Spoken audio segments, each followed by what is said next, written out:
అందరికీ నమస్కారం. నా పేరు Tejendra Nikhil, managing director of ప్రకృతి అవెన్యూస్.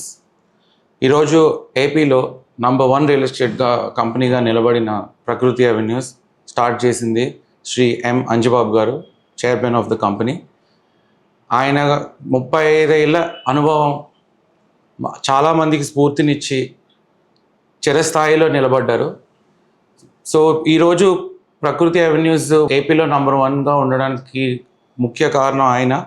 ఇంకా one of the main pillar Shri Krishnakant గారు, మార్కెటింగ్ డైరెక్టర్, ఈరోజు మనతో ఉన్నారు. Thank you so much sir for coming. So sir, మీ మాటల్లో కంపెనీ గురించి ఒక 2-3 ఏమన్నా చెప్తారా? సో అందరికీ నమస్కారం అండి. ఈరోజు ప్రకృతి అవెన్యూస్ ప్రైవేట్ లిమిటెడ్ ఏపీలో నెంబర్ 1 స్థానానికి రాగలిగిందంటే దానికి ప్రధాన కారణం మా చైర్మన్ శ్రీ అంజబాబు గారు. ఆయన ఆల్మోస్ట్ ఒక 30 years రియల్ ఎస్టేట్లో ఎంతో కష్టపడి రియల్ ఎస్టేట్లో ఉన్నటువంటి చాలా లోపాలను సరిదిద్దుకొని ప్రకృతి అవెన్యూస్ అనే ఒక వ్యవస్థను స్థాపించారు.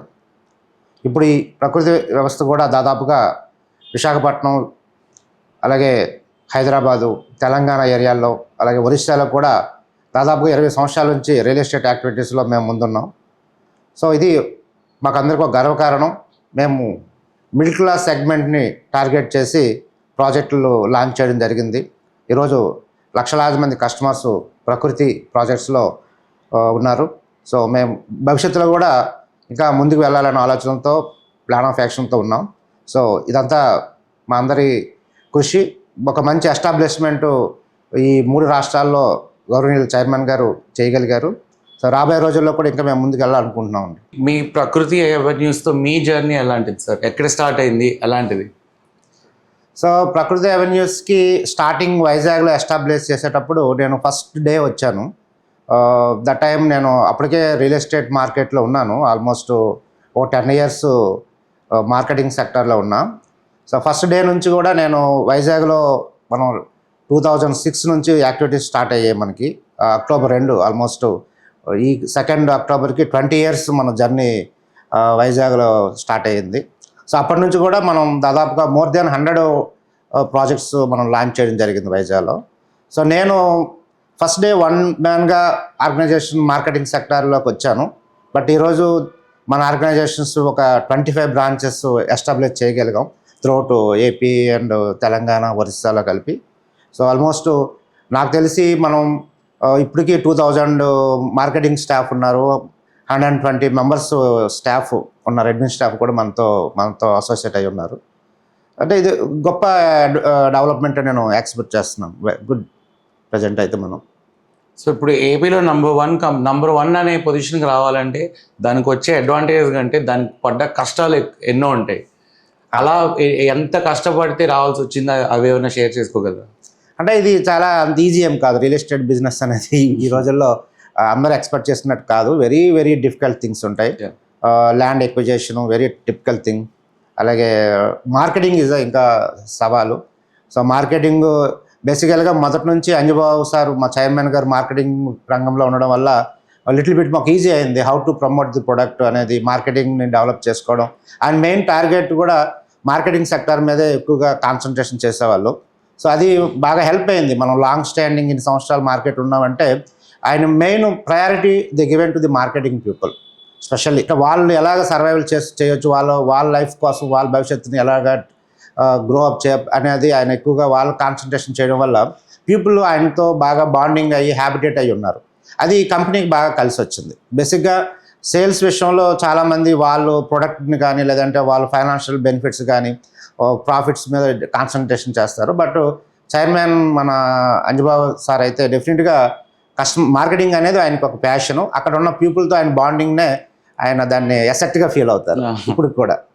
సో అది మంచి అడ్వాంటేజ్ ఆయనకి. మేమందరం ఆ రకంగానే ఆయనతో కంప్లీట్ బాండింగ్లో ఉన్నాం స్టిల్.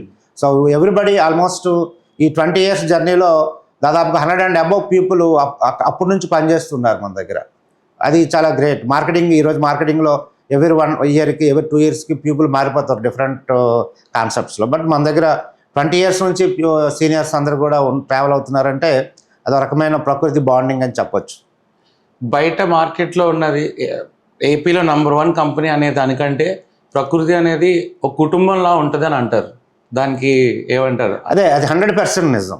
అంటే మిగతా దగ్గర రియల్ ఎస్టేట్స్లో ఒక పర్సన్కి ఒక మార్కెటింగ్ పర్సన్కి మధ్య బాండింగ్ ఉండదు. అంతా కూడా ఫైనాన్షియల్ డిస్టర్బెన్స్లు ఉంటాయి, లీడర్షిప్ డిస్టర్బెన్స్ ఉంటాయి. మన దగ్గర ఏంటంటే ఒక సిస్టమ్ జనరేట్ చేశారు. అంటే హైరాటికల్ సిస్టమ్ అనేది మన దగ్గర మార్కెటింగ్ సెక్టార్లో మంచి సిస్టమ్ ఉంటుంది.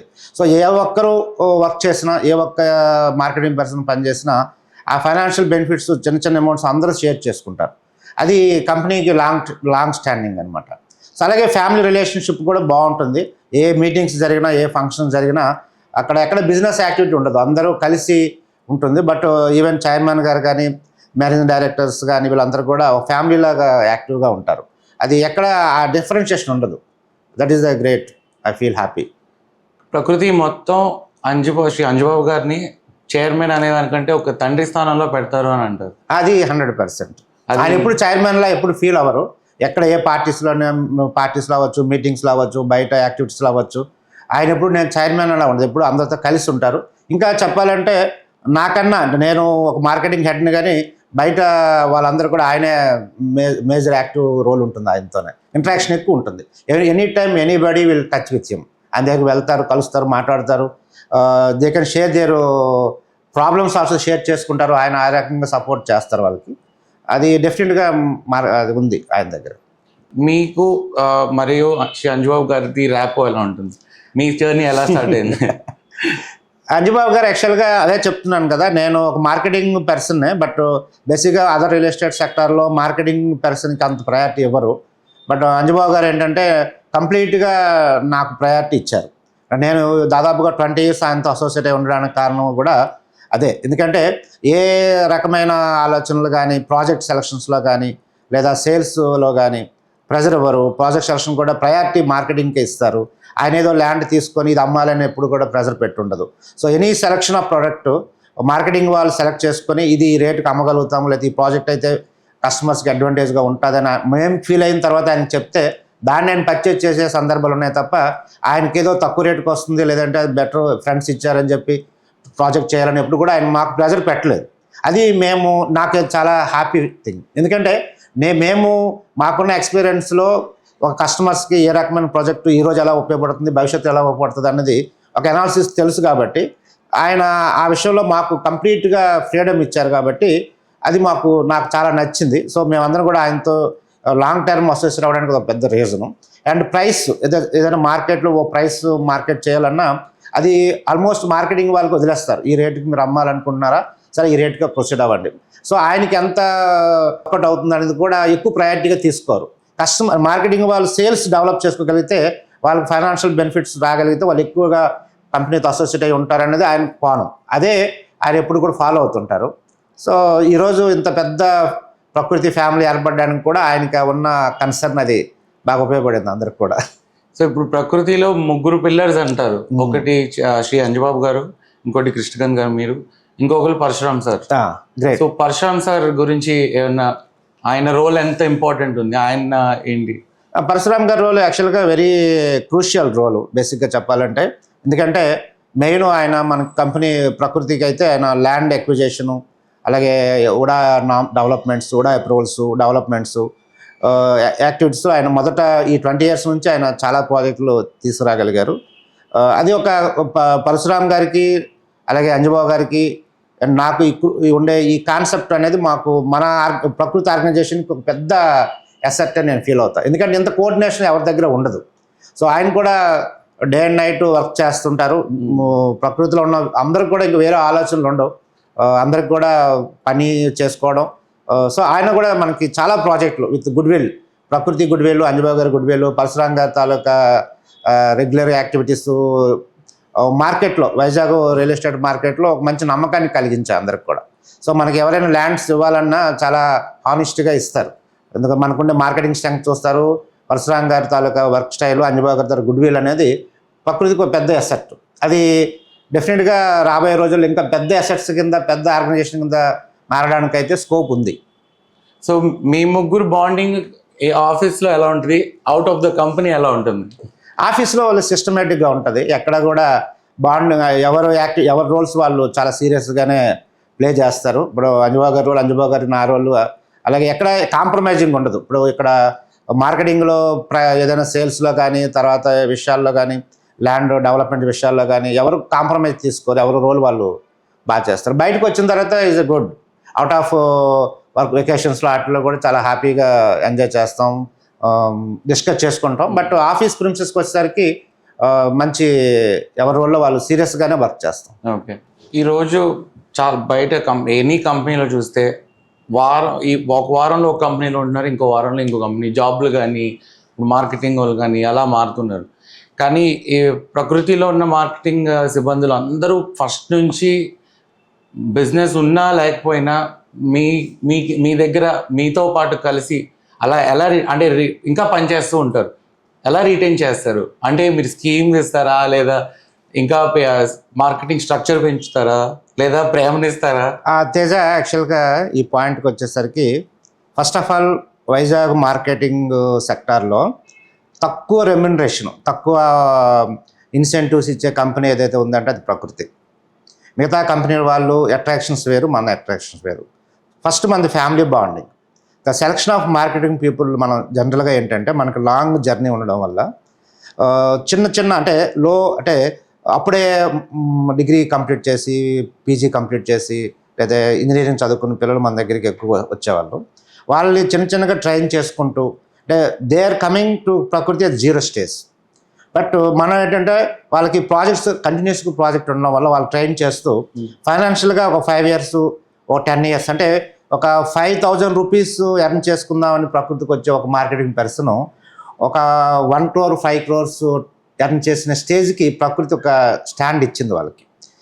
అది వాళ్ళకి ఒక హ్యాపీ థింగ్. అంటే అది ఆ జర్నీయే మనతో వాళ్ళు కలిసి ఉండడానికి కారణం. మెయిన్గా ఇన్సెంటివ్ పాయింట్స్ మనం తక్కువ ఇస్తాం, కానీ మనకి వాల్యూమ్ ఆఫ్ సేల్స్ ఎక్కువ. మార్కెట్లో మనం చేసే ప్రాజెక్టులు ఎవరు చేయరు. అంటే ఎవరో ఒక 20 acres 30 acres 3-4 years చేయొచ్చు. బట్ మనం 3-4 yearsలో 100 acres చేయడానికి మనం వాల్యూమ్ని క్రియేట్ చేస్తాం. దానివల్ల ఇన్సెంటివ్స్ తక్కువ ఇచ్చినా అది కస్టమర్కి బెనిఫిట్. ఇప్పుడు చాలామంది కంపెనీస్ ఏంటంటే ఫ్రీ ఇచ్చేస్తారు, మీరు ఇంత రేట్ తీసుకోండి మిగతాది అమ్మండి అని మార్కెట్లో ఫ్రీ హ్యాండ్ ఇస్తారు. బట్ మనం ఫ్రీ హ్యాండ్ ఇవ్వం. మనం ప్రైస్ అనేది ఫిక్స్డ్. కంపెనీలో ఈవెన్ మేనేజింగ్ డైరెక్టర్ సేల్ చేసినా, మన కంపెనీలో ఒక అటెండర్ సేల్ చేసినా, ఒక ఎగ్జిక్యూటివ్ డైరెక్టర్ సేల్ చేసినా price is same for all customers. అది ఒక బ్రాండింగ్ని ప్రకృతి తయారు చేసింది. లాస్ట్ 20 yearsగా మార్కెట్లో ప్రకృతి వాళ్ళ ప్రొడక్ట్ అనేది డెఫినెట్గా ఒక స్టాండర్డ్స్లో ఉంటుంది. ప్రైస్ విషయాల్లో మనం చాలా కరెక్ట్గా ఉంటాం. మార్కెటింగ్ పీపుల్ కూడా ఎక్కడ కూడా రాంగ్ కమిట్మెంట్స్ లేకుండా సేల్ చేస్తారు. వాల్యూమ్ ఆఫ్ సేల్స్ ఎక్కువ. మెయిన్ మీరు చెప్పే పాయింట్ ఏంటంటే మనతో వాళ్ళు కంటిన్యూ అవ్వడానికి కారణం చెప్పాను కదా, వాళ్ళు మనం సీనియర్స్ని పెద్దగా మార్కెట్లో ఫైనాన్షియల్ అన్ని రకాలుగా సీనియర్స్ని మనం ఎక్కువ ట్రైన్ చేయలేదు. చిన్న వాళ్ళని ట్రైన్ చేసుకుని వాళ్ళు డెవలప్ చేస్తాం కాబట్టి వాళ్ళకి ఒక ఫ్యామిలీ బాండింగ్ ఏర్పడింది. అది మనకి పెద్ద అసెట్. దాని మీదే మన జర్నీ ఎప్పుడు ఉంటుంది. మార్కెట్లో ఒక పెద్ద పోస్టులో ఉండి మన దగ్గర పనిచేస్తాం అనే వచ్చే వాళ్ళతో మనం ఎక్కువ వర్క్ చేయలేదు. మనం ఎప్పుడు కూడా చిన్న వాళ్ళతోనే మనం తయారు చేసుకున్నాం, మనం ట్రైన్ చేసుకున్నాం. ప్రకృతి ఇది ఇన్స్టిట్యూట్. చెప్పాలంటే వైజాగ్ మార్కెట్లో వేరీ లైక్ ఇన్స్టిట్యూట్ మనం తయారు చేసాం. ఈరోజు అన్ని రియల్ ఎస్టేట్ కంపెనీలో ఉన్న వాళ్ళు చాలామంది ప్రకృతిలో ట్రైన్ అప్ అయ్యి వాళ్ళు కొన్ని కారణాల చేత అంటే సరైన లీడర్ దొరకకపోతే అది మనం ఏం చేయలేం. వాళ్ళ సీనియర్స్ యాక్టివిటీగా లేరు అనుకో, మనం వాళ్ళు కంట్రోల్ చేయలేం. సో అలాగని మన డైవర్సిఫికేషన్ కూడా చెయ్యం. మన వేరే టీమ్స్కి డైవర్ట్ చేయం. మన ఆల్రెడీ ఎగ్జిస్టింగ్ సీనియర్స్కి మనం చాలా ప్రయారిటీస్ ఇస్తాం. మన దగ్గర ఉండే సీనియర్స్తో తాలూకా రెస్పెక్ట్ని మనం ఎప్పుడు కూడా పాడు చేయం. అవసరమైతే మార్కెటింగ్ టీంలు వదులుకున్న సందర్భాలు ఉన్నాయి, కానీ సీనియర్స్ని ఎక్కడ డిస్టర్బ్ చేయలేదు మనం. అది మనకు వాళ్ళకి ఉన్న ఫెయిత్, ఆ రిలేషన్ మనం ఉంది మనకి. సో మామూలుగా మార్కెట్లో కొన్ని రియల్ ఎస్టేట్లో కంపెనీస్ వచ్చినాయి పోయినాయి లాస్ట్ 15-20 years గ్యాప్లో వస్తూ ఉన్నాయి పోతూ ఉన్నాయి.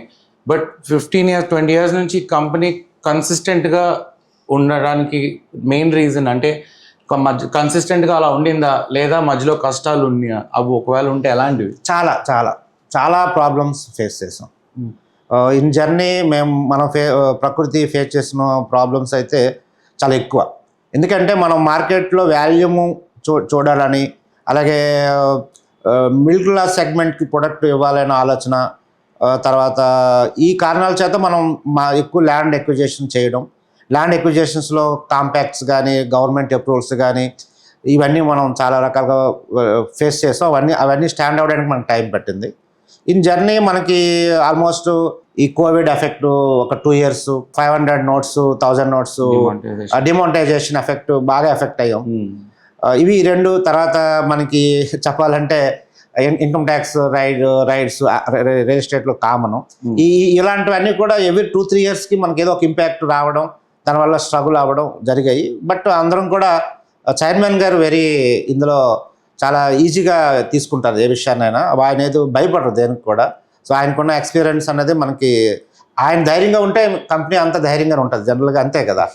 Father of the house happy ధైర్యంగా ఉన్నారంటే హౌస్ బాగా నడుస్తుంది, అది అందరికీ హ్యాపీ. ఇవన్నీ ఫేస్ చేస్తాం. ఆయన ధైర్యమే ప్రకృతి కుటుంబం కదా. ఆయన ధైర్యమే ప్రకృతి కుటుంబం. ఎప్పుడు ఆయన ఏ సందర్భంలో కూడా భయపడేది ఏం లేదు ఆయనకి. అంటే ఎలా ఉంటుందంటే చాలామంది క్యాలిక్యులేషన్స్ ఉంటాయి, బట్ ఆయన దగ్గర క్యాలిక్యులేషన్ ఉంటుంది. ఈరోజు లాభం వస్తే ఓకే, నష్టం వచ్చినా దాని గురించి ఆయన పెద్దగా ఆలోచించరు. అది ఆ రకంగా ఆలోచించే వాళ్ళు చాలా తక్కువ. చాలామంది ప్రాఫిట్స్ బేస్ చేసి మార్కెట్లో ఉంటారు, బట్ ఆయన ప్రాఫిట్ బేస్ చేసి మార్కెట్ ఉంటారు. ప్రాఫిట్ వచ్చినప్పుడు ప్రాఫిట్ వస్తుంది, పోయినప్పుడు మళ్ళీ దాన్ని సర్వైవల్ చేసుకోవడానికి మళ్ళీ బిజినెస్ చేయాలనుకుంటారు తప్ప ఇంకా దాని గురించి ఆలోచించరు. సో ఇప్పుడు మా కస్టమర్స్ పాయింట్ ఆఫ్ వ్యూలో ప్రకృతిని నమ్మకంగా చూస్ చేయడానికి కారణం ఏంటి? లైక్ ఇప్పుడున్న ఏపీలో నెంబర్ 1 అంటే చాలామంది కస్టమర్స్ చూస్ చేస్తున్నారండి, దానికి గల కారణం ఏంటి? కారణం ఏంటంటే బేసిక్గా చాలా రియల్ ఎస్టేట్ కంపెనీలు ఉన్నాయి, కానీ ప్రకృతిలో ఉండేటటువంటి స్టాండర్డ్ మార్కెటింగ్ పీపుల్ వాళ్ళ తాలూకు గుడ్ విల్, అలాగే మేనేజ్మెంట్ తాలూకా goodwill, the same time middle class సెగ్మెంట్కి మనం ఎక్కువ ప్రయారిటీస్ ఇచ్చాం కాబట్టి వాళ్ళకి అవకాశాలు లేని సందర్భంలో కూడా ప్రాపర్టీ కొనుక్కునే విధంగా మన తాలూకా కాన్సెప్ట్ డిజైన్ చేసాం. అది మనకి చాలా ఫెచ్ అయ్యింది. జనరల్గా ఏంటంటే వాళ్ళ దగ్గర even they are not having money also they can invest property. వాళ్ళకి ఆ టైంని ప్రొవైడ్ చేయగలిగాం, ఇన్వెస్ట్మెంట్ టైం ప్రొవైడ్ చేయగలిగాం. అండ్ ఫర్దర్గా మనం ప్రకృతికి ఇంతవరకు కూడా మనం పనిచేసిన ఈ 20 yearsలో కూడా అనాథరైజ్డ్ ప్రాపర్టీస్ ఏవి మనం అమ్మలేదు ఎవరికి కూడా. So every property is approval, అంటే కూడా విఎంఆర్డీ అప్రూవలా లేదా డిటీసీబీ అప్రూవలా, లోకల్ బాడీ అప్రూవల్స్ తీసుకొని చేసాం తప్ప అనాథరైజ్డ్ ప్రాపర్టీస్ అనేది ఏ కస్టమర్కి ఇంతవరకు రిజిస్ట్రేషన్ చేయలేదు. అండ్ రిజిస్ట్రేషన్ సిస్టమ్స్లో కూడా మనం ఎక్కడ కూడా మిస్యూజెస్ కానీ కస్టమర్ని ఎక్కడైనా ఫాల్స్ ప్రామిసెస్ చేయడం కానీ చేయలేదు. That is our good track record. అది ఇప్పుడు కూడా ఎవరికి కూడా మనం కొన్ని విషయాల్లో డెవలప్మెంట్ విషయాల్లో మనం కొద్ది స్లోగా ఉన్నామని కొంతమంది కస్టమర్స్ అనుకోవచ్చు, లేదంటే బయట మార్కెటింగ్ రియల్ ఎస్టేట్ మన కాంపిటేటర్స్ డిస్కస్ చేయొచ్చు. కానీ మనకు సిస్టమ్ ఉంది మొదటి నుంచి కూడా. అంజబాబు గారు ఈ 30 years జర్నీలో ఒక ప్రొడక్ట్ని ఎలా మార్కెట్లోకి ఇవ్వాలి, అది కస్టమర్కి ఎలా రీచ్ అవ్వాలి, మనం ఇచ్చిన ప్రొడక్ట్ కస్టమర్కి ఏ టైంలో ఉపయోగపడాలి, ఏ స్టేజ్లో ఉపయోగపడాలి అనేదానికి ఒక అనాలిసిస్ ఉంది. దాన్ని మనం ఫాలో అవుతున్నాం. బట్ ఇప్పుడు రీసెంట్గా వచ్చినటువంటి రియల్ ఎస్టేట్ కంపెనీస్ ఎలా ఉంటాయంటే ఆ రోజు ఎలాగ మార్కెట్ని క్యాష్ చేసుకుందాం, ప్రాఫిట్స్ని ఎలాగ తీసుకుందాం అనే విధంగా వాళ్ళు ఆలోచిస్తుంటారు. బట్ వాళ్ళతో మనకు కొన్ని ఇబ్బందులు వస్తుంటాయి. బట్ మన కాన్సెప్ట్ మనం అయితే ఫాలో అవుతున్నాం స్టిల్ టుడే. సో ఇప్పుడు అలా వేరే కంపెనీస్ ఎలా పడితే అలా అట్రాక్షన్స్ చూపించి వేరే స్కీమ్స్ ఇచ్చేసి దీనివల్ల మార్కెట్ ఏమన్నా డిస్టర్బ్ అవుతుందా? మార్కెట్ డిస్టర్బ్ అంత అవ్వదు. ఎందుకంటే ఇప్పుడు మన ప్రకృతి కాన్సెప్ట్ గురించి మనం చేస్తున్నాం కదా. మన జర్నీ కంప్లీట్ 20 years వైజాగ్ మార్కెట్లో మనం ఉన్నాం, 20 సంవత్సరాలు ఉన్నాం. సో మనకి ఎక్కడ కూడా సేల్స్లో ఎక్కడ మన ప్రాజెక్టులన్నీ కూడా యాజ్ యూజువల్గా వెళ్తున్నాయి. సో కొత్తగా వచ్చే వాళ్ళు చేస్తున్నారు, బట్ మనకైతే ఎక్కడ ఇంపాక్ట్ లేదు. మన కాన్సెప్ట్ మనకి ఎక్కడ ఫెయిల్యూర్ లేదు. ఎందుకంటే మార్కెటింగ్ పీపుల్ మనకి ఎప్పుడు కలిసి ఉంటారు కాబట్టి, మనతో ఉంటారు కాబట్టి మనకి మార్కెట్లో ఎక్కడ ఇంపాక్ట్ అయితే మనకి మిగతా కాంపిటేటర్స్ వల్ల మనకి ఇంపాక్ట్ అయితే ఏం లేదు. సో ఇప్పుడు మామూలుగా ఏదైనా కస్టమర్ ఒక ప్రోడక్ట్ కొనుక్కుంటే, ఇప్పుడు ఏదైనా షాప్లో కానీ లేదా ఇప్పుడు ప్లాటే కొనుక్కొని వెళ్ళి సేల్ అయిపోయిన తర్వాత ఇంకా అతనికి మళ్ళీ అవసరం లేదు, అతను అయిపోయింది కస్టమర్. కానీ మేము విన్నది ఏంటంటే కస్టమర్లు కొనుక్కున్న ఊరికనే ఆఫీస్కి వచ్చి అందరితో కబుర్లు చెప్పి వెళ్తూ ఉంటారు అనేది, అది నిజమా? దట్స్ అది. ఎందుకంటే అది రీజన్ ఏంటంటే ఇప్పుడు మన దగ్గర ఉన్నటువంటి 100 and above మార్కెటింగ్ పీపుల్ ఎవరైతే ఉన్నారో వాళ్ళు లాంగ్ స్టాండింగ్ ప్రకృతిలో ఉన్నారు కదా. వాళ్ళు కస్టమర్స్తో ఫ్రెండ్లీ రిలేషన్షిప్ కంటిన్యూ చేస్తారు. ఇప్పుడు నేను ఫర్ ఎగ్జాంపుల్ నేనే ఉన్నాను, యాజ్ ఎ సేల్స్ ఎగ్జిక్యూటివ్గా స్టార్ట్ అయ్యి ఈరోజు ఎగ్జిక్యూటివ్ డైరెక్టర్ పొజిషన్ రావడానికి 20 years పట్టింది. నేను సేల్స్ ఎగ్జిక్యూటివ్ స్టేజ్ నుంచి ఎగ్జిక్యూటివ్ డైరెక్టర్ స్టేజ్ వరకు కూడా అదే చైర్లో నేను కస్టమర్స్ని ఫేస్ చేస్తూ ఉన్నాను. రియల్ ఎస్టేట్లో అది సాధ్యం కాదు. ఎందుకంటే రాంగ్ ప్రామిసెస్ ఉన్న కస్టమర్స్కి మంచి సర్వీస్ ప్రొవైడ్ చేయకపోయినా, ఫ్రెండ్ రిలేషన్షిప్ లేకపోయినా ఆ సీట్లో కూర్చోవడం అంత ఈజీ ఏం కాదు. ఎందుకంటే ఈరోజు రియల్ ఎస్టేట్లో ఒక కంపెనీలో ఉండడానికి, ఎందుకంటే వాళ్ళు సరైన ప్రామిసెస్ కస్టమర్కి సాటిస్ఫాక్షన్ చేయలేకపోతున్నారు కాబట్టి ఇబ్బందులు పడతారు. మన దగ్గర ఉండే మార్కెటింగ్ పీపుల్ అందరూ కూడా కస్టమర్స్తో రిలేషన్షిప్లో ఉంటారు. అంటే అవర్ స్ట్రెంగ్త్ చెప్పనా బేసికల్గా తేజ గారు, మన స్ట్రెంగ్తే కస్టమర్ రెఫరెన్స్. ఈరోజు ఏ ప్రాజెక్ట్ మనం స్టార్ట్ చేసినా 40% మన ఎగ్జిస్టింగ్ కస్టమర్ సేల్స్ మనకు సరిపోద్ది. కొత్తగా మనం కస్టమర్ వెతుక్కోవక్కర్లేదు. మన దగ్గర 2006 నుంచి ఎవరైతే ఇన్వెస్టర్స్ ఉన్నారో, కస్టమర్స్ ఉన్నారో వాళ్ళే మనకు 40% సేల్స్ సపోర్ట్ చేసేస్తారు. 60% అక్కడ ఉండే న్యూ కస్టమర్స్ లేదా న్యూ మార్కెటింగ్ పీపుల్ ద్వారా మనం చేస్తాం. అది చాలా ఎసెట్ కదా కంపెనీకి. అది ఎలా వస్తుంది? అంత ఈజీగా రాదు కదా. అది ఎంతో మంది ఎన్నో సంవత్సరాలు కష్టపడి నిలబెట్టుకున్న రెస్పెక్ట్ అది మనకు ఉంది స్టిల్. ఓకే. సో ఇప్పుడు ప్రకృతి అనేది ట్రాన్స్పరెన్సీగా ఉంటుంది మార్కెటింగ్ వాళ్ళతో కానీ కస్టమర్స్తో కానీ అనేసి, అది ఎలాంటి ట్రాన్స్పరెన్స్ అంటే ఇది పర్టికులర్గా మేమందరము, ఈవెన్ చైర్మన్ సార్ కానీ, అడ్మినిస్ట్రేషన్ సిస్టమ్ కానీ, మార్కెటింగ్ పీపుల్కి మనం అలవాటు చేసిన విధానం కానీ, మెయిన్ ప్రైస్ విషయాల్లో రాంగ్ కమిట్మెంట్స్ లేకుండా కస్టమర్కి మనం ఏ ప్రైస్ అయితే ముందు కమిట్ అవుతామో, ప్రామిస్ చేస్తామో, డెలివరీ టైంలో, ప్రాజెక్ట్ డెలివరీ టైంలో అదే ప్రైస్ మీద ఉండడం ఒకటి. అండ్ మిగతా విషయాల్లో ఏవైనా సరే ప్లాటు కన్ఫర్మేషన్లో కానీ, తర్వాత మెయిన్ డెవలప్మెంట్ విషయాలు, వీటిలో కూడా మన కమిట్మెంట్స్ అనేవి పర్ఫెక్ట్గా ఉంటాయి కస్టమర్స్తో. అది ఎక్కడ మనకి ఇబ్బంది లేదు. సో ఇప్పుడు మార్కెటింగ్ మీ స్ట్రెంగ్త్ ఇస్ మార్కెటింగ్ పీపుల్తో, మార్కెటింగ్ అంటే మార్కెటింగ్ పీపుల్తో. సో ఇప్పుడు వాళ్ళని రీటైన్ చేస్తూ వచ్చారు అండ్ ఇంకా కొత్త వాళ్ళని హైర్ చేస్తున్నారా? ఇంకా టీమ్ అంటే ప్రకృతి అనే కుటుంబాన్ని పెంచుదాం అనే ప్లాన్స్ ఏమైనా ఉన్నాయా? అది ఎలా చేద్దామని? అది ఎప్పుడు కూడా అదే చెప్తాను కదా, అవర్ ప్రకృతి is an institute, marketing institute అని మనం ఎప్పుడు చెప్పుకోవచ్చు. మిగతా కంపెనీస్ వేరు, మనం వేరు. మన ప్రయాణం ఎప్పుడు కూడా మార్కెటింగ్ పీపుల్ తయారు చేయడమే. సో మేము అందరం కూడా everyday, every time, every month కూడా క్వార్టర్లీ వన్స్, ఎవ్రీ క్వార్టర్ అంటే 4 quarters ఉంటాయి. ఎవ్రీ క్వార్టరు ఒక 5 days రిక్రూట్మెంట్ కాన్సెప్ట్ చేస్తాం. కొత్త వాళ్ళని తీసుకొని ట్రైన్అప్ చేస్తాం.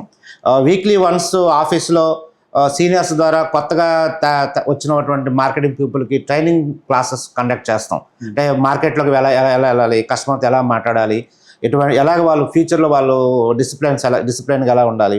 మెయిన్ మనం ఫైనాన్షియల్ డిసిప్లిన్ కూడా మార్కెటింగ్ వాళ్ళకి నేర్పిస్తాం. అది చాలా ఇంపార్టెంట్. అంటే మా ప్రకృతిలో ఉన్న వాళ్ళు అందరూ కూడా ఫైనాన్షియల్గా గ్రో అయ్యారంటే కారణం మనం సంపాదించడంతో పాటు సంపాదించినటువంటి వాళ్ళ రూపాయిని ఎలా జాగ్రత్త చేసుకోవాలి, ఫైనాన్షియల్ డిసిప్లిన్ నేర్పాం. అందువల్ల అందరూ స్ట్రాంగ్ పొజిషన్లో ఉన్నారు. ఈరోజు మార్కెటింగ్లో ప్రకృతి మార్కెటింగ్ హెడ్స్ అందరూ కూడా వెరీ గుడ్ స్ట్రాంగ్ పొజిషన్. అది హ్యాపీ థింగ్ కదా. సో హెడ్స్ అందరి పేర్లు ఒకసారి అందరం మనం వాళ్ళతో, వాళ్ళ పేర్లు, వాళ్ళతో మీ బాండింగ్. సార్ నేను వచ్చేటప్పటి నుంచి నాకు మంచి సపోర్ట్గా ఉండేటువంటి మన సీనియర్స్లో అయితే ఈవెన్ జై Gauri Shankar garu almost is traveling with 20 years with me. Now is also director. And B Apparao garu also one of the director. And Haribabu garu, అలాగే మురళీధర్ గారు. సో కాల్డ్ సీనియర్స్ అయితే ఇంకా సీనియర్ వైస్ ప్రెసిడెంట్ అంతా ఒక 20 మంది వరకు కూడా బాగా సపోర్టెడ్గా ఉన్నారు, అప్పటి నుంచి ఉన్నారు కంపెనీకి. సో బివి ప్రసాద్ గారని, లేదంటే శ్రీకాకుళం రీజియన్లో రామకృష్ణ, శివరాం ప్రసాద్ గారు, విజయనగరం రీజియన్లో కిరణ్ కృష్ణ గారు, సతీష్ గారు, అలాగా చాలామంది సీనియర్స్ కంపెనీని అట్టే పెట్టుకొని ఏ రకంగా ఎటువంటి ఆలోచనలు లేకుండా డెడికేటెడ్గా ఆర్గనైజేషన్కి ఇప్పటికీ చేస్తారు, ఇంకా చేస్తారని నేను ఆలోచిస్తున్నాను. వాళ్ళందరూ కూడా మంచి పొజిషన్లో ఏర్పడ్డారు. వాళ్ళందరూ సీనియర్స్ అనేసి మనకు తెలుసు, ఎక్స్పీరియన్స్ ఉన్న సీనియర్స్ అంటే ఫైనాన్షియల్గా బాగా సెటిల్ అయ్యారనా లేదా లీడర్సా? అంటే బేసిక్గా వాళ్ళు 2 types. లీడర్ ఎప్పుడు కూడా లీడర్ అని first of all the leaders, no doubt. లీడరుగా ఉండాలంటే ఫైనాన్షియల్ కూడా స్ట్రాంగ్గా ఉండాలి. ఇఫ్ ద ఫైనాన్షియల్ స్ట్రాంగ్గా లేకపోతే లీడర్గా నిలబడడం కష్టం ప్రజెంట్ మార్కెట్లో. అంటే వాళ్ళు తను తీసుకొచ్చిన పీపుల్తో తను ఇంటరాక్ట్ ఫస్ట్ రియల్ ఎస్టేట్లో ఓవర్ నైట్ సక్సెస్ రాదు. So they can wait for some time, 1 year పట్టవచ్చు, 2 years పట్టు, 3 years. అప్పటి వరకు వాళ్ళని సర్వైవల్ చేయాలి, వాళ్ళకి కావాల్సిన రిక్వైర్మెంట్స్ ఫుల్ఫిల్ చేయాలి. అదే మనం ఫైనాన్షియల్గా స్ట్రాంగ్ లేమనుకో, ఇప్పుడు వాళ్ళు ఎవరు చూస్తారు? అంటే కంపెనీ బిజినెస్ యాక్టివిటీస్లో కంపెనీ చూసుకుంటుంది. కానీ వీళ్ళని చూడడానికి కొద్దిగా లీడర్షిప్ క్వాలిటీస్ నీకు ఉండాలి, వాళ్ళు తయారు చేయాలన్న ఆలోచన ఉండాలి. ఈరోజు everybody came like that only కదా. మనందరం కూడా మార్కెట్లో ఈరోజు స్ట్రాంగ్గా ఉన్నా మనం వచ్చింది ఆ స్టేజ్ నుంచి వచ్చాం కాబట్టి అలాంటి ఒక సైన్యాన్ని తయారు చేయడానికి ఫైనాన్షియల్గా స్ట్రాంగ్ ఉండాలి, లీడర్షిప్ క్వాలిటీస్ కూడా ఎక్కువ ఉండాలి, గ్రోత్ ఉండాలి.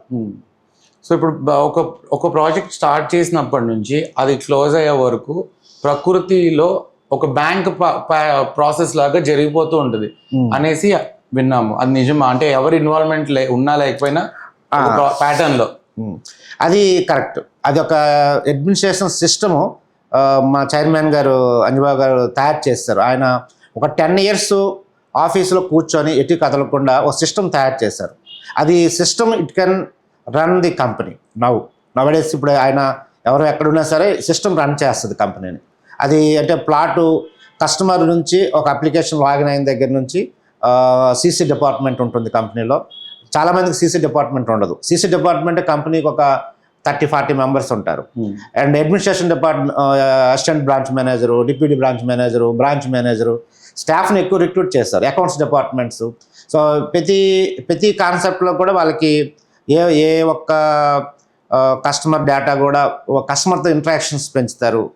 సో మార్కెటింగ్ పీపుల్ వచ్చి వాళ్ళే ప్లాట్ అమ్మారు కదా వాళ్ళే రిజిస్ట్రేషన్ చేయాలని కాకుండా కంపెనీ బ్యాకప్ వర్క్ అంతా కూడా కస్టమర్ సర్వీస్ వర్క్ అంతా కంపెనీ చూసుకుంటుంది. సో ఫైనాన్షియల్గా కానీ రిజిస్ట్రేషన్ డాక్యుమెంట్ డెలివరీ వరకు కూడా కస్టమర్ సర్వీస్ అంతా కంపెనీ చూస్తుంది. బట్ ఇది with help of marketing people also, వాళ్ళ సపోర్ట్ కూడా ఉంటుంది. అట్ ది సేమ్ టైం కంపెనీకి మంచి ట్రాక్ ఏంటంటే అడ్మినిస్ట్రేషన్ సిస్టమ్ బాగుంటుంది. అలాగే ఎవరు బెనిఫిట్స్ ఏవైనా మార్కెటింగ్ పీపుల్ తన బెనిఫిట్స్ కూడా సిస్టమైజ్డ్గా వాళ్ళకి రావాల్సిన ₹1 కానీ వాళ్ళ శాలరీస్ కానీ ఇన్ టైం వాళ్ళకి క్రెడిట్ చేసే విధంగా కంపెనీ సిస్టమ్ తయారు చేసుకుంది. అది వెరీ హ్యాపీ.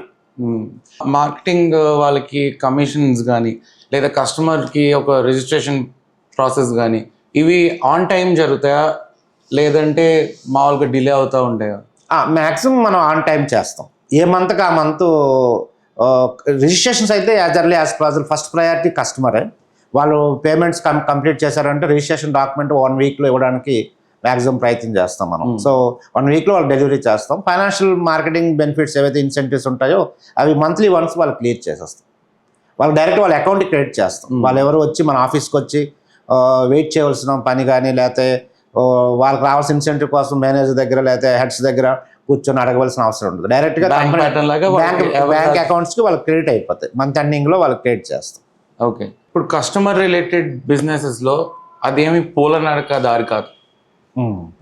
కాదు, కష్టాలు ఉంటాయి. సో బట్ ఇప్పుడు కస్టమర్స్ వైపు నుంచి మీరు ఫేస్ చేసే ఇబ్బందులు ఏమన్నా ఉంటాయా?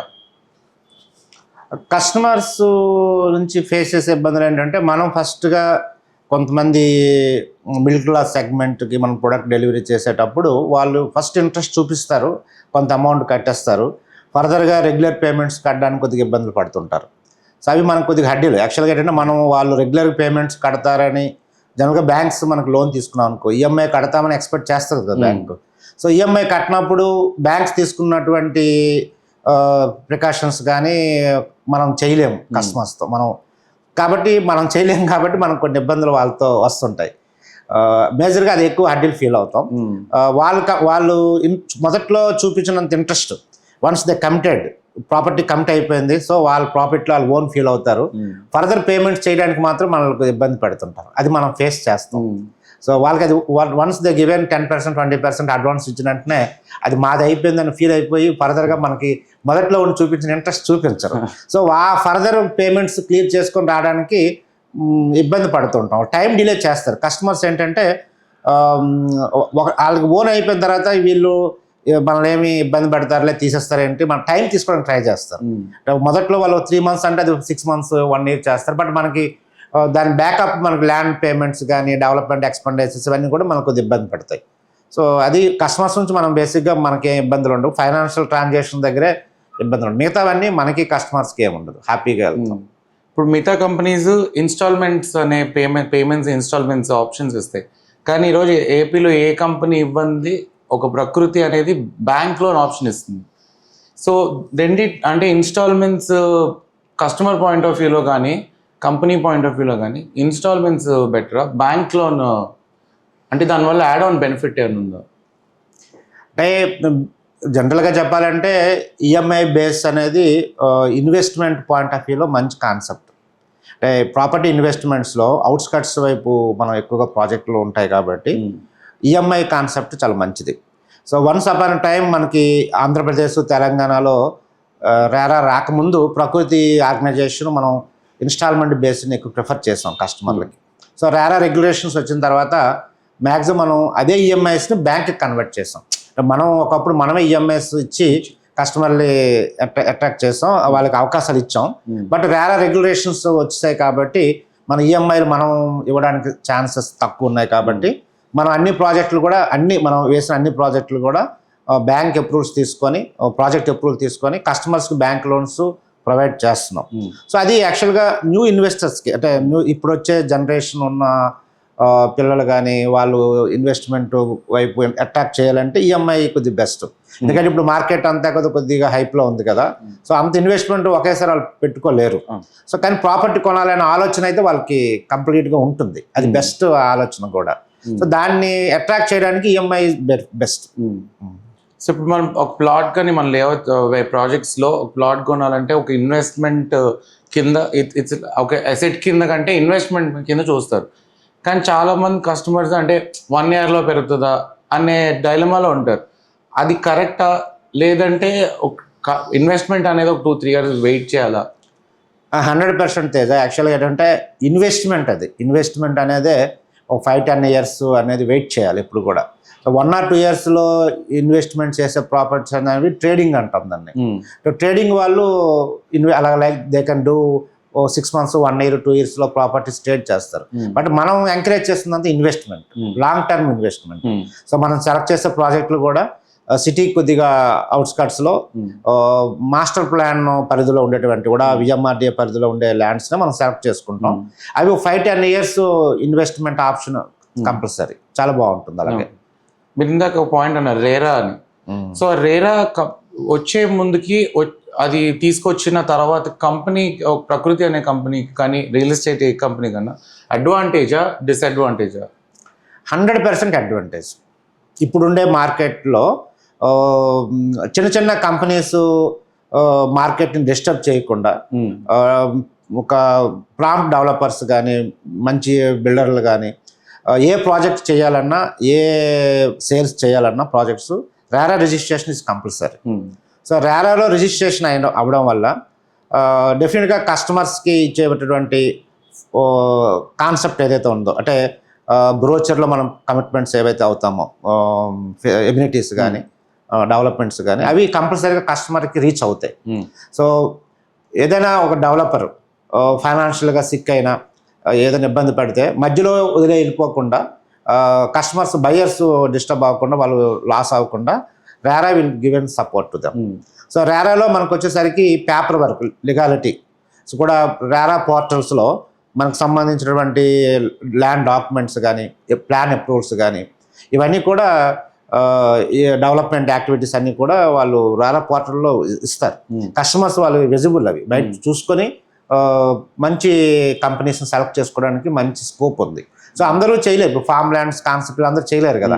విఎంఆర్డి అప్రూవల్ ఉంటేనే రేరా అప్రూవల్ వస్తుంది. సో విఎంఆర్డి అప్రూవల్ తీసుకుని రేరా అప్రూవల్ తీసుకోవడం వల్ల customers benefit. At the same time even మన బిల్డర్స్కి వచ్చేసరికి అపార్ట్మెంట్స్ కన్స్ట్రక్షన్లో కూడా మనం ఉన్నాం కదా, మన దానివల్ల కూడా ఏంటంటే బిల్డర్లు రేరా వల్ల కస్టమర్ తీసుకున్న దగ్గర నుంచి ఏదైతే అమౌంట్ కలెక్ట్ చేస్తారో అడ్వాన్స్ కింద, కన్స్ట్రక్షన్ అడ్వాన్స్లో, అది వాళ్ళు వేరే ప్రాజెక్టుకి యూటిలైజ్ చేయడానికి అవ్వదు. Diversification of funds is not possible in RERA.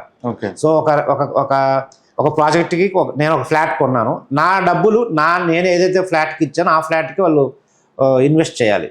వేరే ప్రాజెక్ట్కి వాళ్ళు డైవర్సిఫికేషన్ చేయడానికి స్కోప్ లేదు. దానివల్ల project in time line delivery చాలా అడ్వాంటేజ్ అవుతుంది. చాలామంది బిల్డర్లు ఏంటంటే అంతకుముందు రేరా రాకముందు అన్ని ప్రాజెక్టులు తీసుకొని కస్టమర్లు ఇబ్బంది పెట్టేవాళ్ళు. ఈ డబ్బులు తీసుకొచ్చి వాళ్ళు ఎక్కడ దగ్గర పెట్టడం, డైవర్సిఫికేషన్ అయిపోయి కస్టమర్ లాస్ అయ్యి ప్రాజెక్ట్ మధ్యలో ఆగిపోవడం ఉండేది. బట్ ఇప్పుడు రేరా వచ్చిన తర్వాత ఆల్మోస్ట్ ఇవన్నీ కూడా స్ట్రీమ్ లైన్ అయ్యాయని నేను అనుకుంటున్నాను. బేసిక్గా ఇది ఇంకా మంచిదే. ప్రతి ప్రాజెక్ట్ కి ఒక కొత్త బ్యాంక్ అకౌంట్ క్రియేట్ చేయాలి. రేరా ప్రాజెక్ట్కి వచ్చేసరికి ఏ ప్రాజెక్ట్కి ఆ ప్రాజెక్ట్ మనం రిజిస్టర్ చేయాలి, ఏ ప్రాజెక్ట్కి ఆ ప్రాజెక్ట్కి బ్యాంక్ అకౌంట్ మనం రన్ చేయాలి. సో ప్రాజెక్ట్ కంప్లీషన్ తర్వాత మళ్ళీ అది సబ్మిట్ చేసేసి మళ్ళీ క్లోజ్ చేసుకోవాలి అకౌంట్. సో దీనివల్ల ఏంటంటే కస్టమర్కి డెవలపర్ వాళ్ళు కానీ బిల్డర్ వాళ్ళు ఏ ప్రాబ్లం వచ్చినా RERA will take care, the secure provide చేస్తుంది. అలాగే బిల్డర్కి కూడా కస్టమర్తో ప్రాబ్లం వచ్చినా కూడా రేరాలో మనం డిస్కస్ చేయొచ్చు, సెక్యూర్ ప్రొవైడ్ చేస్తుంది. సో కొంతమంది బిల్డర్లు కస్టమర్లు కూడా డబ్బులు సరిగా పే చేయక బిల్డర్లు ఇబ్బంది పెట్టే సందర్భాల్లో కూడా మనం రేరాని అప్రోచ్ అవ్వచ్చు. అలాగే టైం లైన్లో డెలివరీ కాకపోతే రేరాకి మనం అప్రోచ్ అవుతాం. బిల్డర్ కానీ లేదా డెవలపర్ కానీ కస్టమర్కి కాంపన్సేషన్ కానీ లేదా రిఫండ్ కానీ ఇవ్వాల్సిన పరిస్థితి అయితే ఉంటుంది. సో రేరా రావడం వల్ల మార్కెట్ స్ట్రీమ్ లైన్ అవుతుంది, ఇంకా కొద్దిగా స్ట్రీమ్ లైన్ అవుతుంది, మంచి ప్రాజెక్టులు వస్తాయి, మంచిగా ఫర్దర్ కూడా బాగుంటుంది. సో ఇప్పుడు ఏపీలో ప్రకృతికి విజయవాడ, వైజాగ్, శ్రీకాకుళం, విజయనగరం ఇటువైపు అన్ని ప్రాజెక్ట్స్ ఉన్నాయి. ఈ కస్టమర్కి ఎటువైపు అంటే ఇప్పుడున్న మార్కెట్ కండిషన్స్కి ఏ ప్రాజెక్ట్ అంటే లేదా ఏ ఏరియా స్కోప్ ఉంది ఇన్వెస్ట్ చేయడానికి? అంటే వైజాగ్ వరకు మనం డిస్కస్ చేసుకుంటే మనకి బేసిక్గా వైజాగ్కి మనకి ఆల్మోస్ట్ 1/3 అంటే ఒకవైపు అంతా సీ జోన్ ఉంది కదా, సముద్రం ఉంది కదా, 3 వైపులో మనకు మార్కెట్ ఉంటుంది. సో వైజాగ్ నార్త్ సైడ్కి వచ్చేసరికి మనకి మధురవాడ, తర్వాత దొరతోట, ఆనందపురం, భీమిలి, భోగాపురం, ఈ జోన్ అంతా నార్త్ సైడ్ జోన్. ఈ నార్త్ సైడ్ మార్కెట్ అనేది రాబోయే రోజుల్లో ఇప్పుడు బాగుంది, రాబోయే రోజులు కూడా చాలా బాగుంటుంది. ఎందుకంటే ఇప్పుడు ఉండే గవర్నమెంట్ పాలసీస్ ఏవైతే ఉన్నాయో అవి బాగా నార్త్ సైడ్ బాగా ఇంపాక్షన్ ఎక్కువ ఉంది. ఎందుకంటే IT first of all Madhurawada area, Rushikonda ఏరియాలో ఐటీ హబ్స్ బాగా డెవలప్ అవుతున్నాయి. Hill number 1, hill number 2, hill number 3, Adani data centre, తర్వాత ఇప్పుడు గవర్నమెంట్ గూగుల్ కూడా వస్తుందని అనౌన్స్ చేస్తున్నారు. కాబట్టి ఈ నార్త్ సెక్టర్ మెయిన్ దీనికి ఉండే వీటితో ఒకటి ఐటీ హబ్స్తో పాటు నార్త్ సైడ్ గేటెడ్ కమ్యూనిటీస్ కూడా బాగా ఎంకరేజ్గా డెవలప్ అవుతున్నాయి. అంటే కమ్యూనిటీస్ మంచి వచ్చాయి. ఇప్పుడు పనోరమా హిల్స్ కానీ, ఎంవి సిటీ కానీ, స్కై లాంజ్, ఇలాంటి ఎంవి వాళ్ళ ప్రాజెక్ట్స్ అన్ని కూడా ఇవన్నీ కూడా నార్త్ సైడ్ ఎక్కువగా ఎస్టాబ్లిష్ చేస్తున్నారు. వీటికి ఉన్న అడ్వాంటేజ్ అంటే నేషనల్ హైవే కనెక్టివిటీ ఉంది. ఇప్పుడు ఇంకా మేజర్ అడ్వాంటేజ్, ఇంకా రాబోయే రోజుల్లో అడ్వాంటేజ్గా చెప్పుకోవాలనుకుంటే భోగాపురం ఇంటర్నేషనల్ ఎయిర్పోర్ట్. అది ఈజ్ మేజర్ టువర్డ్స్ నార్త్ వైపు డెవలప్ అవుతుంది కదా. సో ఆ కనెక్టివిటీ ఇంకా బాగుంటుంది. సో అది ఒక ఆప్షను. రెండో ఆప్షన్కి వచ్చేసరికి my concern is Gajuwaka, Achyutapuram, Sabbavaram, ఈ ఏరియా కూడా ఇండస్ట్రియల్ గ్రోత్ ఉంది వైజాగ్. అంటే ఇప్పుడు ఏపీఐఎస్సి జోన్, సర్చ్ జోన్ కానీ, పరవాడ ఫార్మా సిటీస్ కానీ, ఏషియాలో నెంబర్ 2 పొజిషన్ అచ్యుతాపురం, 23,000 ఎకరాలు ఎస్సీజెడ్ అది. సో అక్కడ ఆల్మోస్ట్ ఒక more than 40 companies still there. ఇంకా గవర్నమెంట్ పాలసీస్ బాగుంటే ఇంకా ఎక్కువ కంపెనీస్ వస్తాయి. కాబట్టి గాజువాక స్టీల్ ప్లాంట్ కానీ, హెచ్పిసిఎల్, ఈ ఫార్మా సిటీ కానీ, ఎస్సీజెడ్ వల్ల ఆ ఏరియాకి కూడా ఇన్వెస్ట్మెంట్కి మంచి స్కోప్ ఉంది సెగ్మెంట్కి. సో కాకపోతే నార్త్ సైడ్ కొద్దిగా హై ఎస్టాబ్లిష్మెంట్ అయ్యే స్కోప్ ఉంది బాగా. సో ఇప్పుడు కస్టమర్స్కి మనం ఏదైనా మన సెల్లింగ్ పాయింట్, ప్రకృతికి సెల్లింగ్ పాయింట్ అంటే ఏ పాయింట్స్ చెప్తారు? ఇప్పుడు వైజాగ్లో కానీ ఏ పాయింట్స్ చెప్పక అంటే లైక్ కస్టమర్కి ఒక షూరిటీ ఎలా ఇస్తారు అతని ఇన్వెస్ట్మెంట్కి? అంటే ఫస్ట్ మనం సెలక్షన్ ఆఫ్ ప్రాపర్టీ మంచిగా చూసుకుంటాం. మనం కస్టమర్కి మేమంతా చైర్మన్ గారు కానీ, మార్కెటింగ్ హెడ్స్ మేము అందరూ ఆలోచన కూడా ఫస్ట్ ప్రయారిటీ కస్టమర్కి ఫ్యూచర్ ఇన్వెస్ట్మెంట్కి ఏ ప్రాజెక్ట్స్ బాగుంటాయి, ఏ ఏరియాలో మనం ల్యాండ్స్ ఎక్విజిషన్ చేసి వాళ్ళకి ప్రాజెక్ట్స్ లేఅవుట్స్ చేస్తే వాళ్ళకి లాంగ్ టర్మ్ ఇన్వెస్ట్మెంట్కి ఏ బాగుంటాయి అనేది మనం చెక్ చేసుకునే చేస్తాం.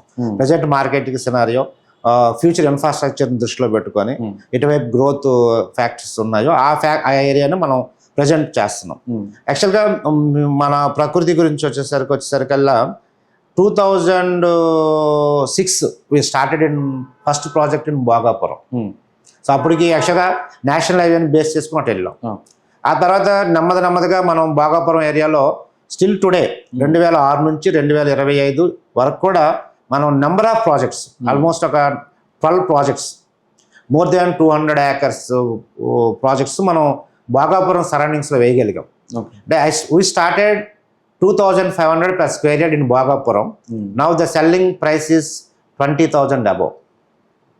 సో మనం మేజర్ మన ప్రకృతి ఆర్గనైజేషన్ మిగతా కంపెనీస్ గురించి నాకు అంత అవగాహన లేదు, కానీ ప్రకృతి ఎక్కువ ప్రాజెక్టులు భోగాపురం సరౌండింగ్లో చేయగలం. ల్యాక్స్ ఆఫ్ కస్టమర్స్ని భోగాపురంలో ఇన్వెస్ట్ చేయించాం. ఈ రోజు వాళ్ళందరూ కూడా they're very happy. Resale market అయితే ప్రకృతిలో జరుగుతున్న రీసేల్ మార్కెట్ ఏ కంపెనీలో జరగట్లేదు.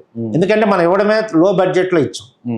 అప్పుడు మనం సెల్ చేసేటప్పుడే మంచి బడ్జెట్ కస్టమర్స్కి ఇచ్చాం, ఎఫర్డబుల్ బడ్జెట్ ఇచ్చాం, ఫ్రీడమ్ ఇచ్చాం, అంటే ఈఎంఐలో కట్టుకునే విధంగా ఇచ్చాం. సో అందరూ ల్యాక్స్ ఆఫ్ పీపుల్ జాయిన్ అయ్యారు, ఆ ఇన్వెస్ట్మెంట్ అక్కడ పెట్టారు. బట్ ఈరోజు నేషనల్ హైవే అవ్వచ్చు, లేదంటే కారిడార్ బీచ్ కారిడార్ అవ్వచ్చు, లేకపోతే ఇంటర్నేషనల్ కనెక్టివిటీ ఎయిర్పోర్ట్ కనెక్ట్ అవ్వడం, ఇది మేజర్ అడ్వాంటేజ్ అయిపోయి. So they get lot of benefit కస్టమర్స్కి వచ్చింది కదా.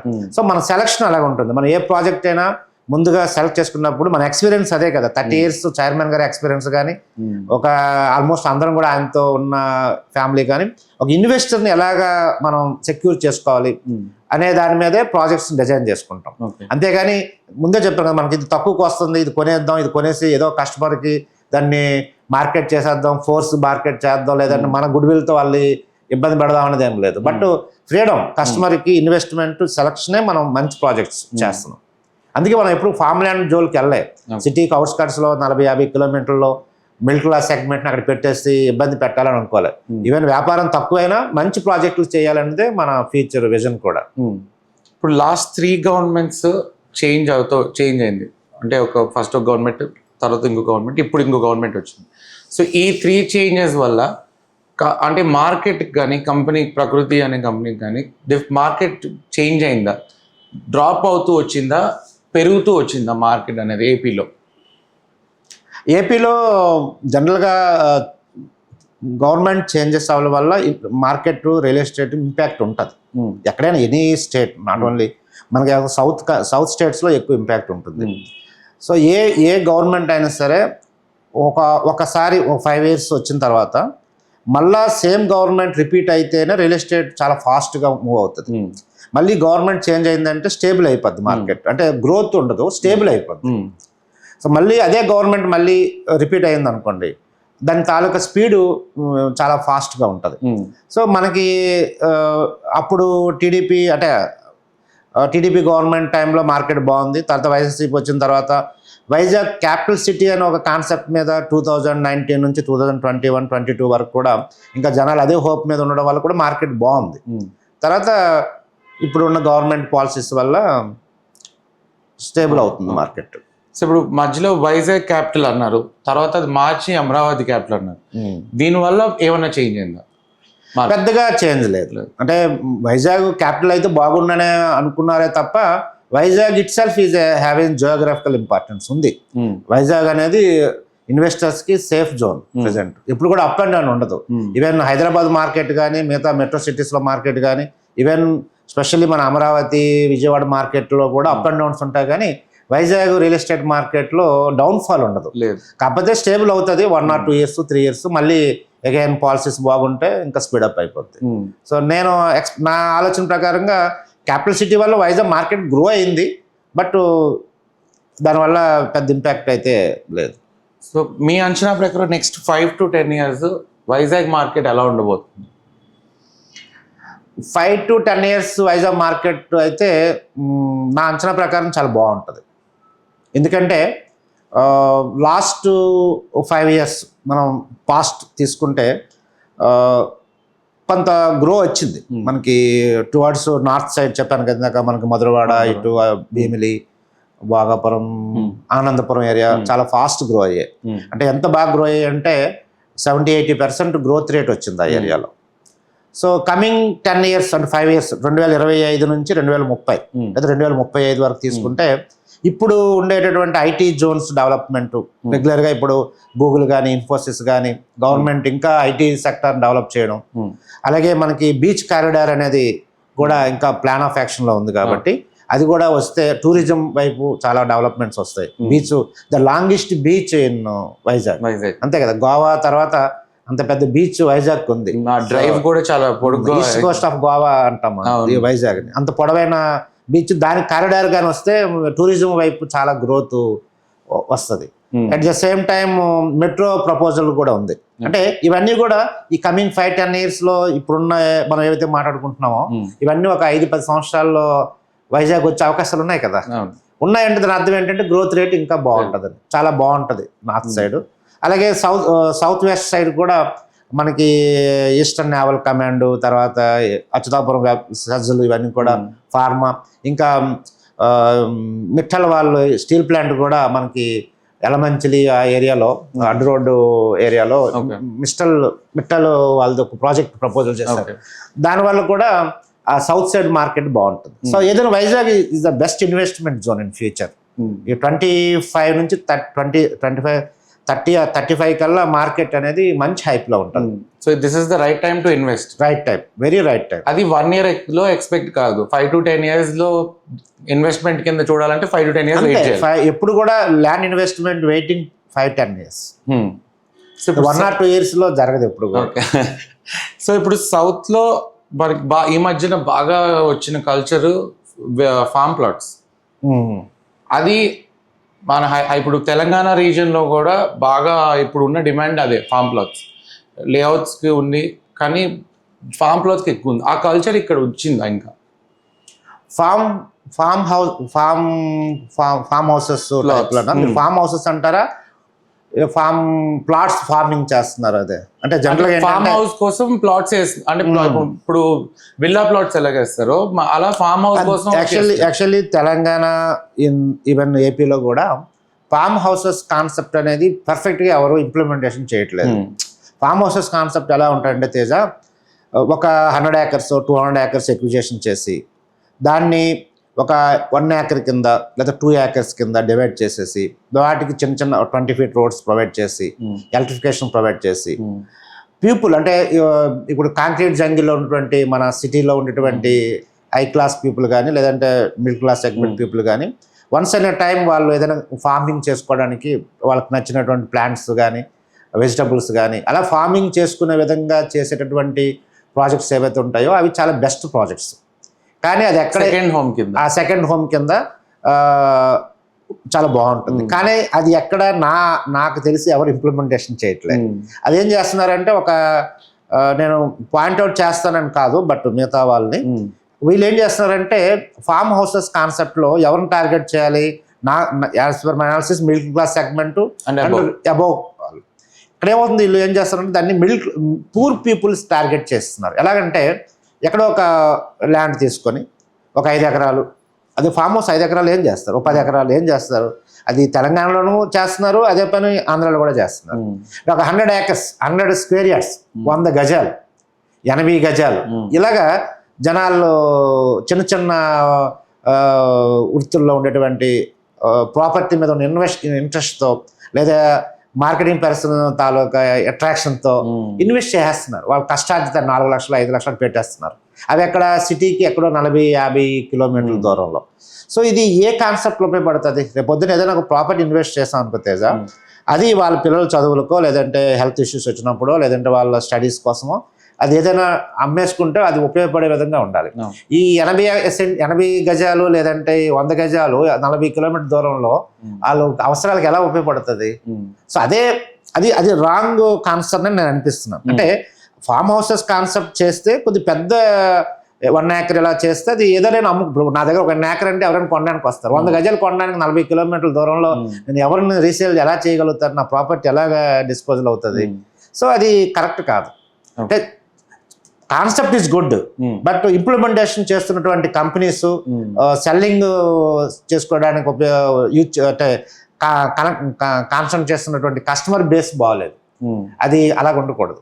దానివల్ల వాళ్ళు ఒక రకంగా కస్టమర్లు అందరూ మోసపోతున్నారని అనుకుంటాను. ఎందుకంటే అదే టార్గెట్ పీపుల్ నేను ఇచ్చే సజెషన్ ఏంటంటే ఫ్రెండ్ సర్కిల్, సపోజ్ నా దగ్గర 5 లక్షలే ఉంది.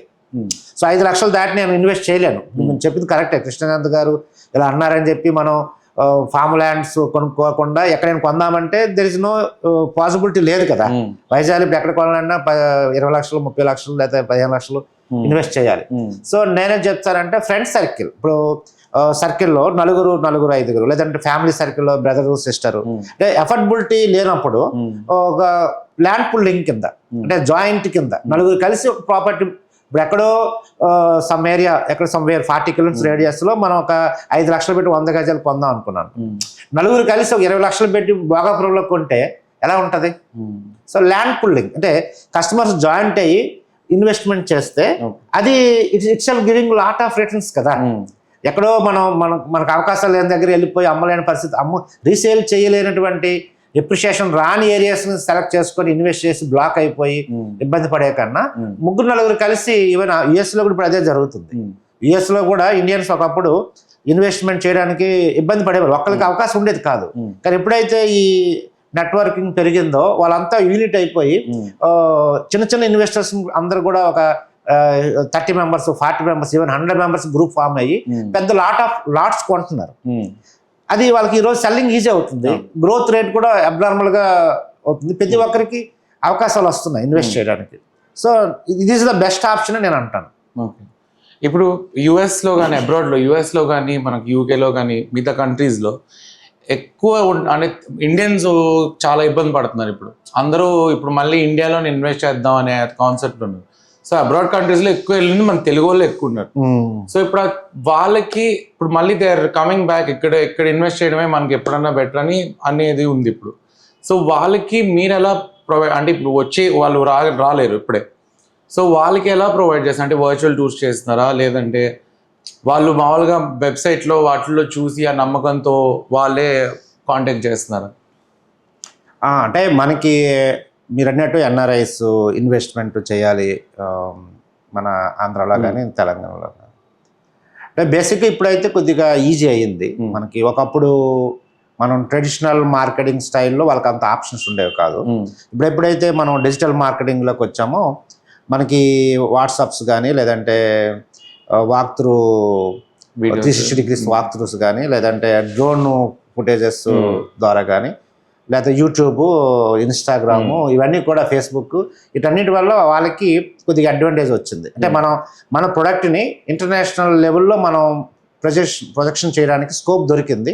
వాళ్ళు కూడా దే కెన్ సర్చ్, అంటే సెలక్షన్ ఆఫ్ ప్రొడక్ట్, అంటే సెలెక్టివ్గా కొన్ని సెలెక్ట్ చేసుకోవడానికి వాళ్ళు కొంత 50%, అంటే ఒక వైజాగ్లో ల్యాండ్ ప్రాపర్టీ కొనడానికి 50% వాళ్ళకి కొంత స్కోపు దాని గురించి తెలుసుకోవడానికి సెర్చ్ చేయడానికి దొరుకుతుంది త్రూ నెట్వర్క్ వల్ల. అంటే ఎలక్ట్రానిక్ మీడియా వచ్చిన తర్వాత వాళ్ళకి ప్రాపర్టీ సెలక్షన్ కోసం మంచి టైం వేస్ట్ అవ్వట్లేదు, సెలెక్ట్ చేసుకోవడానికి అయితే స్కోప్ దొరికింది. ఆ రకంగా మనం మార్కెటింగ్ సెక్టర్ కూడా అదే వర్క్ చేస్తాం. మనం ఎక్కువగా ఇప్పుడుండే ట్రెడిషనల్ మార్కెట్ని కొద్దిగా నెమ్మదిగా వదిలేస్తున్నాం. అంటే డోర్ టు డోర్ మార్కెట్ చేయడము, ప్రింట్ మీడియా అని, లేదంటే మనం రిఫరల్స్, ఇవన్నీ ఉంటాయి. కానీ ఇప్పుడు ఎక్కువగా వాల్యూమ్ ఆఫ్ కనెక్టివిటీ దొరకాలి కస్టమర్స్ అంటే digital marketing is the scope. రాబోయే రోజుల్లో కూడా మనం డిజిటల్ మార్కెట్ మీద బేస్ అవ్వాల్సి వస్తుంది. అంటే ఈజీ అయింది. కస్టమర్స్ ఇప్పుడు ఎవరో సమ్ ఎన్ఆర్ఐస్ ఉండొచ్చు, లేదంటే అవుట్ ఆఫ్ ది సిటీలో ఉండేటువంటి ఇన్వెస్టర్స్ ఉండొచ్చు.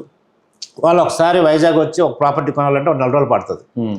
కానీ ఈరోజు వాళ్ళు వచ్చి ఒక రోజులోనే వచ్చి ప్రాపర్టీ కొనుక్కున్నంత వెసులుబాటు వచ్చింది బికాస్ ఆఫ్ ఈ ఎలక్ట్రానిక్ మీడియా. ఎందుకంటే వాళ్ళు అక్కడే ఉండి ఒక ప్రాపర్టీ గురించి, వాళ్ళు వైజాగ్లో ఉన్నటువంటి ప్రాపర్టీ గురించి మొత్తం తెలుసుకోవడానికి క్లియర్గా వాళ్ళు విషయాలు వీటిలో వీడియోస్లో వాటిలో బాగా చెక్ చేసుకుంటున్నారు కదా. ఇంకా వాళ్ళు స్క్రూటినీ చేసుకుంటున్నారు. ఒక 10 ప్రాపర్టీస్ చూసుకొని వాళ్ళకి ఏది బడ్జెట్, ఏ రిక్వైర్మెంట్, కనెక్టివిటీ ఉందో ఆ ప్రాజెక్ట్ ఒక 4 సెలెక్ట్ చేసుకొని వచ్చి టక్ని కొనుక్కొని వెళ్ళిపోతున్నారు. అది చాలా వాళ్ళకి టైం కలిసి వస్తుంది, కాస్ట్ కలిసి వస్తుంది. అది ఒక మంచి అవకాశం. ఇంకా మార్కెట్ ఇంకా డిజిటల్ వైపే ఉంటుంది. ఇంకా అందులో ఈరోజు మనకి first point of lead generation is the electronic media, no doubt. Digital marketing ఈ మధ్య ఇప్పుడు అదే ట్రెండింగ్. అండ్ పైగా డోర్ టు డోర్ వెళ్ళి మనం మామూలుగా ఇంత ముందు పాంప్లెట్లు పట్టుకుని తిరిగేవారు. ఇప్పుడు పాపం వాళ్ళు ఎండ్లో తిరగక్కర్లేకుండా అంతా క్లియర్గా ఉంటుంది. ఇప్పుడు మీరు ఇందాక కస్టమర్స్కి చాలా మంది మార్కెటింగ్ వేరే బయట కానీ ఎక్కడన్నా చెప్తూ ఉంటారు, ఇది వస్తుంది అది వస్తుంది అని. అంటే కొన్నిసార్లు అక్కడ అది ఏం లేకపోయినా కూడా ఫర్ ద సేల్ చెప్తూ ఉంటారు. అది ప్రకృతిలో అవుతుందా? అంటే మార్కెటింగ్ పీపుల్ డూయింగ్ థింగ్ జనరల్గా ఏంటంటే ప్రకృతిలో కూడా కొంత మార్కెటింగ్ ఎక్స్పాన్షన్ గురించి చెప్తాం. ఎవరైనా ఒక మార్కెటింగ్ పర్సన్ సేల్స్ టీంలో ప్రాజెక్ట్స్ గురించి ఎలివేట్ చేస్తారు. అందులో హైప్ ఉందని కొంతమంది అనుకుంటారు, నేను అనుకోవడం కస్టమర్స్ ఉంటారు, నేను విన్నాను. కానీ రియల్ థింగ్ ఏంటంటే ప్రాపర్టీ కొనే ఇన్వెస్టర్ ఎప్పుడు కూడా ఒక ఏజెంట్ని బేస్ చేయవలసిన అవసరం లేదు. ఇన్వెస్ట్మెంట్ లొకేషన్ అండ్ కనెక్టివిటీ చూసుకోవాలి, ఏ ఏరియాలో కనెక్టివిటీ. అండ్ బేసిక్ ఏంటంటే బై ఫోర్స్ ఇన్వెస్ట్మెంట్ కూడా is advantage in real estate. By force investment అంటే ఎలా ఉంటుందంటే, సపోజ్ ఫర్ ఎగ్జాంపుల్ నేనే ఉన్నాను, నేను ఐ స్టార్టెడ్ మై కెరీర్ 1996, అంటే ఒక 30 years back. In Vizag I selling, నేను కానీ మా చైర్మన్ గారు కానీ వర్కింగ్ చేసేటప్పుడు మేము బ్రోచర్ 175 రూపాయలకు పట్టుకున్నాం. అంటే 175 రూపాయల గజాన్ని మేము బ్రోచర్ స్టార్ట్ చేస్తాం. ఇప్పుడు అది ఆల్మోస్ట్ 50,000 రూపాయల స్క్వేర్ యార్డ్ కాస్ట్ అయింది. అంటే గజం 175 రూపాయలకు అమ్మితే ఇప్పుడు అదే గజం 50,000 రూపాయలకు కూడా జరుగుతుంది. ఇది ఆ రోజుల్లో మేము ఎంతమందితో ఎవరి దగ్గరికి వెళ్ళినా వాళ్ళు మమ్మల్ని రిజెక్ట్ చేసేవాళ్ళు ఇన్వెస్ట్ చేయడానికి. కానీ మేము హైప్ క్రియేట్ చేసాం, లేదంటే ఫోర్స్ చేసాం, రిక్వెస్ట్ చేసాం. బట్ నెంబర్ ఆఫ్ పీపుల్ని మేము జాయిన్ చేసాం. But that time they feel as a hype, ఇదేదో చెప్పేస్తున్నాడు లేదా ఏదో చెప్తున్నాడు, మమ్మల్ని ఇబ్బంది పెడుతున్నాడు అనుకున్నారు. కానీ now today what I feel very happy, wear ever you go. మేము ఎక్కడికి వెళ్ళాం అనుకున్నా, ఏదో షాపింగ్ మాల్కి వెళ్ళొచ్చు, రోడ్డు మీదకి వెళ్ళొచ్చు, రెస్టారెంట్లు అవ్వచ్చు, మేము ఫ్యామిలీతో ఉన్నా వాళ్ళు ఎదురుగా వచ్చి హాయ్ సార్ బాగున్నారా, మీరు మాకు అక్కడ ప్రాపర్టీ ఇచ్చారు పెందుర్తిలో, ఈరోజు మా పిల్లలు పెళ్ళిళ్ళు అయ్యాయి, చదువులు అయ్యాయి. అలాగే వాళ్ళ ఎక్స్పీరియన్స్ షేర్ చేసుకున్నప్పుడు ఇప్పుడు దాన్ని ఏమంటాం మనం, ఆ రోజు మేము చేసింది హైప్ అంటామా లేకపోతే ఫోర్స్ అంటామా? సో సేల్స్ టీమ్ ఎప్పుడు అలాగే బిహేవ్ చేస్తారు. కానీ మనం మంచి ప్రొడక్ట్ని కనెక్ట్ చేసుకొని కనెక్టివిటీగా ఉన్న ఏరియాస్ సెలెక్ట్ చేసుకుంటే బెస్ట్. దాన్ని హైప్ అని వాళ్ళు అనుకోవచ్చు, బట్ మేము అనుకోం. But period of time in properties అంటే భూమి ఎప్పుడు కూడా ప్రతి ఒక్కరిని గెలిపిస్తుంది. నేను అబద్ధాలు ఆడినా అది నిజం చెప్పేస్తుంది, నిజం చెప్తుంది ఏదో రోజు. కాబట్టి భూమి మీద ఇన్వెస్ట్ చేసేటప్పుడు మిగతా విషయాలు మనం ఎక్కువ ప్రయారిటీ తీసుకోవక్కర్లే. మనం చాలామంది చెప్పాలంటే ఏమీ తెలియని వాళ్ళే రియల్ ఎస్టేట్లో ఎక్కువ సంపాదించారు. అంటే ఎందుకు, వాళ్ళు నాలాంటి మార్కెటింగ్ పర్సన్ చెప్పింది లేదా ఒక డెవలపర్ చెప్పింది విని ఎర్లీ ఇన్వెస్ట్మెంట్ చేయగలిగారు. ఎర్లీ ఇన్వెస్ట్మెంట్ రియల్ ఎస్టేట్లో చేస్తే కదా సక్సెస్ వస్తుంది. ఇప్పుడు కొనాలంటే ఇప్పుడు 150 రూపాయలు కంపెనీ కొనే వ్యక్తి దే కెన్ ఎంజాయ్. ఇప్పుడు 50,000 పెట్టి కొనాలంటే ఎంత కష్టం, how it is possible. So అందువల్ల అంటే ఎర్లీ ఇన్వెస్ట్మెంట్ని మనం అలవాటు చేయడం మేమే చేస్తాం. మార్కెటింగ్ పీపుల్మే ప్రతి ఒక్కరికి ఎర్లీ ఇన్వెస్ట్మెంట్ చెప్తాం, బాబు నువ్వు పెట్టుబడి పెట్టు, నీకు లాంగ్ టర్మ్లో బాగుంటుందని. అందులో కొన్ని ఎక్స్ట్రాడనరీ థింగ్స్ చెప్పినా, ఇందాక చెప్పాను కదా, భూమి అందరినీ గెలిపిస్తుంది. మిమ్మల్ని గెలిపిస్తుంది, నన్ను గెలిపిస్తుంది, మార్కెటింగ్ పర్సన్ గెలిపిస్తుంది. అందులో దానికి ఉండే యూనిక్ పాయింట్. ప్రకృతి హోర్డింగ్స్ కూడా ఉంటుంది, land is the best investment. Land is the best investment. అప్పుడు అది కొందాం అనుకున్నప్పుడు ఇవన్నీ బ్యాకప్ ఉన్న వాళ్ళందరూ కూడా పెద్దగా సబ్జెక్ట్ ఏం కాదు. సో అది ల్యాండ్ కొనగలిగితే మిగతాదంతా కూడా పార్ట్ ఆఫ్ ది పీపుల్ కింద లెక్క మనందరం కూడా. మన ఇంటర్వ్యూ స్టార్టింగ్ లో మీరు ఒక మాట ఇన్కమ్ ట్యాక్స్ రైడ్ అనేసి, అది కామన్ రియల్ ఎస్టేట్ కంపెనీస్ కానీ ఎక్కడన్నా అనేసి అన్నారు. కానీ అది అవ్వడం వల్ల కంపెనీ మీద ఏమన్నా నమ్మకం ఎక్కడన్నా డిఫరెన్స్ వచ్చిందా కస్టమర్స్ కానీ? లేదు. మనం ఇన్కమ్ ట్యాక్స్ వల్ల కంపెనీలకి కస్టమర్లకి ఎప్పుడు ఇబ్బంది రాదు. ఇన్కమ్ ట్యాక్స్ అనేది అంటే మన వ్యాపారం వాల్యూమ్ బిజినెస్లో మనం చేసినటువంటి బిజినెస్ మీద ఇన్కమ్ ట్యాక్స్ వాళ్ళకు ఒక అట్రాక్షన్ వస్తుంది, అంతే కదా. ఇప్పుడు ఎవరి దగ్గరికి ఇన్కమ్ ట్యాక్స్ వాళ్ళు వస్తారు, డబ్బు సంపాదించిన వాళ్ళకి, బాగా వ్యాపారం చేసిన వాళ్ళ దగ్గరికి ఇన్కమ్ ట్యాక్స్ వస్తారు, లేని వాళ్ళ దగ్గరికి వాళ్ళ పనే ఉంటుంది. ఇన్కమ్ ట్యాక్స్ రైట్స్ వల్ల కస్టమర్స్ దగ్గర మనకి ఇంపాక్ట్ రాలేదు. అంటే వాళ్ళకి నమ్మకం తగ్గడం ఏం లేదు. అది చాలా ఇన్కమ్ ట్యాక్స్ అనేది కస్టమర్కి సంబంధించిందే కాదు. ఇంకా చాలా మంది కస్టమర్స్ హ్యాపీ ఫీల్ అవుతారు, ప్రకృతి వాళ్ళతో బోల్డ్ అంత టర్న్ ఓవర్ ఉంది, అందుకే ఇన్కమ్ ట్యాక్స్ వాళ్ళు వెళ్ళారని అనుకుంటారు. నమ్మకం పెరుగుతుంది కానీ నమ్మకం తగ్గదు. So thank you so much, sir, for your valuable time. Thank you so much. Thank you for all the people, all the best, sir. Thank you, sir. Thank you.